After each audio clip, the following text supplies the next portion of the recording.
ദൈവത്തിൻ്റെ അതിപരിശുദ്ധമായ നാമം ഈ പ്രഭാതത്തിൽ വാഴ്ത്തപ്പെടുമാറാകട്ടെ.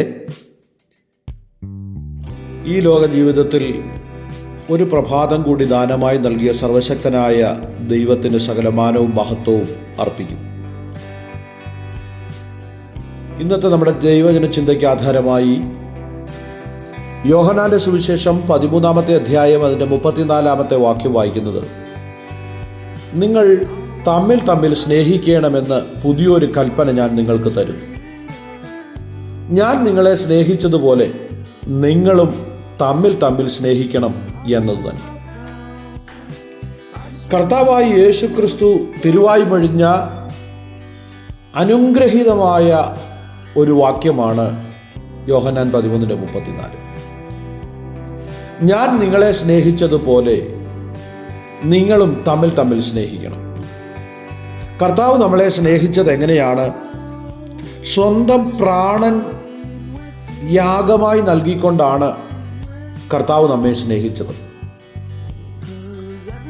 നമുക്ക് തമ്മിൽ ഇപ്രകാരം ഒരു സ്നേഹം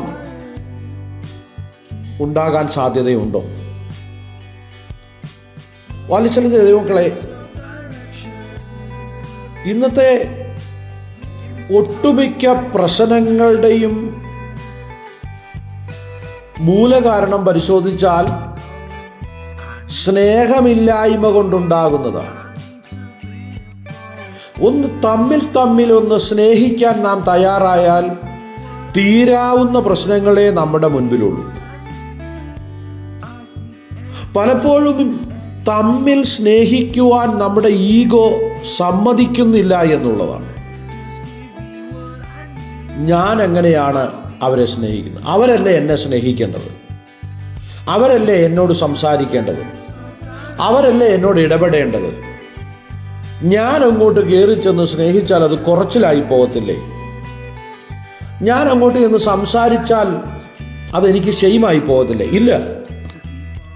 കർത്താവായ യേശു ക്രിസ്തു നമ്മളോട് പറയുകയാണ്, ഞാൻ നിങ്ങളെ സ്നേഹിച്ചതുപോലെ നിങ്ങളും തമ്മിൽ സ്നേഹിക്കണം.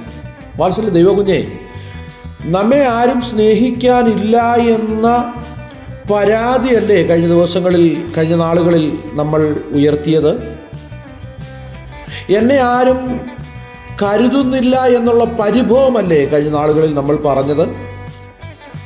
എന്നാൽ നമ്മൾ മറ്റുള്ളവരെ ഒന്ന് സ്നേഹിച്ചിട്ട് നാം മറ്റുള്ളവരെ ഒന്ന് കരുതിയിട്ട് നാം മറ്റുള്ളവർക്ക് വേണ്ടി എന്തെങ്കിലും ഒന്നൊക്കെ ആയിട്ട് നമ്മളെ സ്നേഹിക്കുന്നില്ലെങ്കിൽ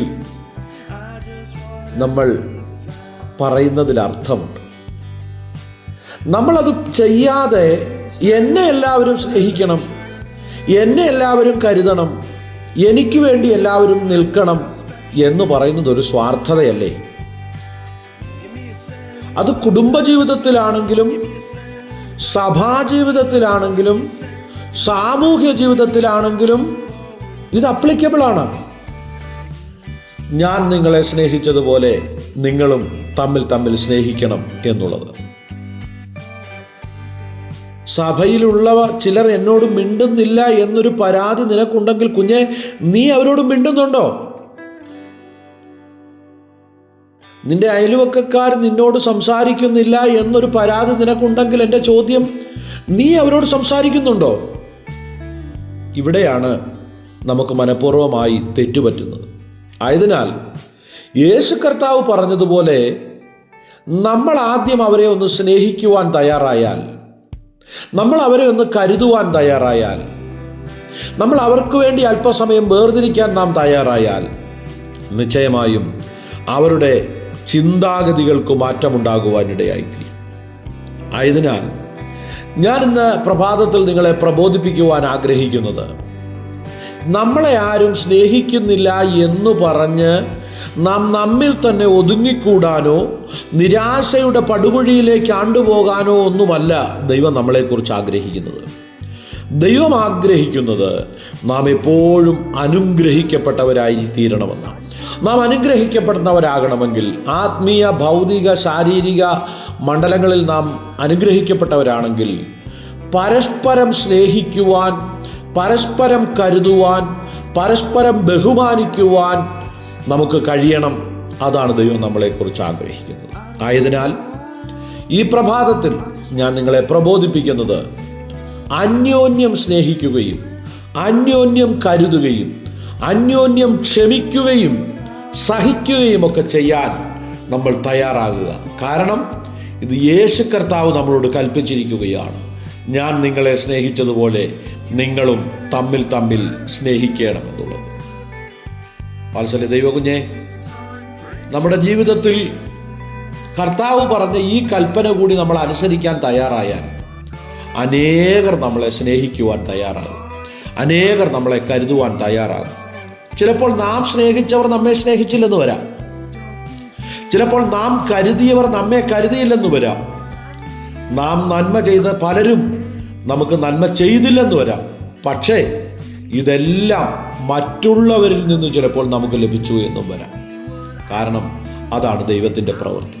അതുകൊണ്ട് വിളിച്ച ദൈവം വിശ്വസ്തനാകിയാൽ വിളിച്ച വിളിക്ക് യോഗ്യമാവണ്ണം നടന്ന് ദൈവിക കൽപ്പനകളെ അനുസരിച്ച് മുന്നേറുവാൻ സർവശക്തനായ ദൈവം ഈ വചനങ്ങളാൽ നമ്മളെല്ലാവരെയും അനുഗ്രഹിക്കട്ടെ എന്ന് ആത്മാർത്ഥമായി പ്രാർത്ഥിച്ചുകൊണ്ട് ഞാൻ എൻ്റെ വാക്കുകളിൽ നിന്ന് വിരമിക്കുന്നു. സർവശക്തനായ ദൈവം നമ്മളെല്ലാവരെയും ധാരാളമായും സമൃദ്ധിയായും അനുഗ്രഹിക്കട്ടെ. ആമേൻ, ആമേൻ, ആമേൻ.